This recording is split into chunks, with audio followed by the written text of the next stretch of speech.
but I didn't know what was Islam. And I didn't know who was the Prophet Muhammad, peace be upon him, until I arrived in Jeddah, Saudi Arabia, about 6 years ago now.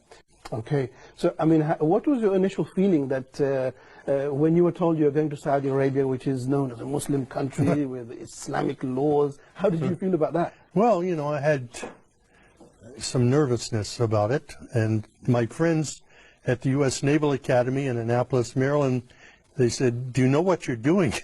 You're putting yourself in harm's way. You're going to get kidnapped. Somebody's going to cut your throat. So when I arrived in Saudi Arabia, I was scared to death. I didn't know quite what to expect. But when I left the United States, I said, God, my mind is open. I don't know what is Islam. SubhanAllah. I've never been in an Islamic country before. And I don't know about the Prophet Muhammad, peace be upon him, but show me what is truth and what is not truth. And looking, nothing happened.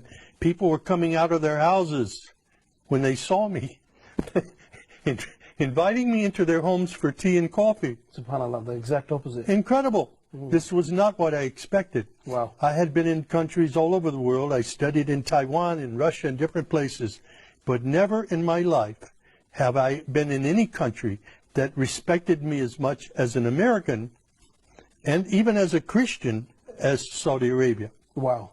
SubhanAllah, showing the manners of Islam even in our daily lives. Well, finally, I walked to the mosque and I knocked on the door and I said, my name is Sam. I'm a Christian from the United States. Is it okay if I come inside? And the Muaddin, Shafiq Zubair, he hugged me, wow, and he said, please, come in.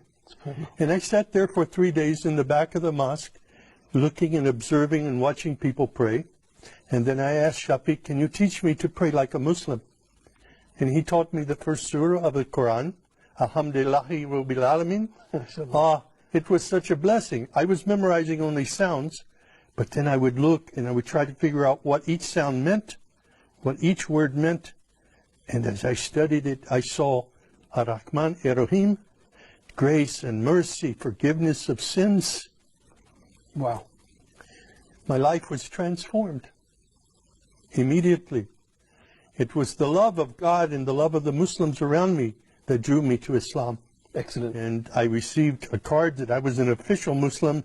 I got in the car and went to Mecca immediately. Wow. And when I saw the Kaaba for the first time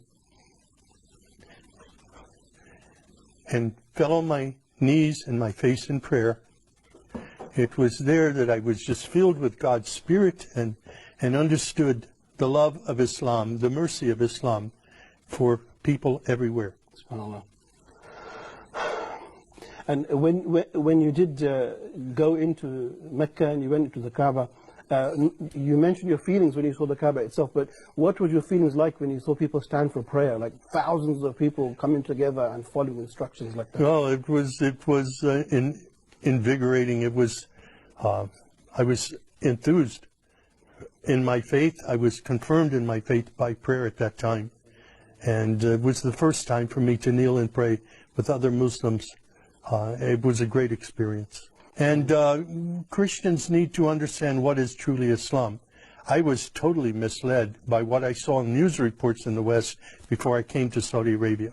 But when I hear the Quran recited, it's miraculous. It's transforming. And I'm very grateful now to be a part of a historic faith that is known for its mercy and not its violence, was mischaracterized by Western media. Of course, of course. The first Ramadan was difficult for me. 30 days, sunrise to sunset, no food, no water. My body went through a period of shock. But the next year was easier, the next year was much easier, and now I look forward to Ramadan when I can, fast and worship God in this very important way. Excellent. And not just the fasting, but also the atmosphere in Ramadan. Yeah. Like Muslims coming out, praying together, sitting together. And how does that feel? Oh, it's incredible. It's like a family time within our mosque.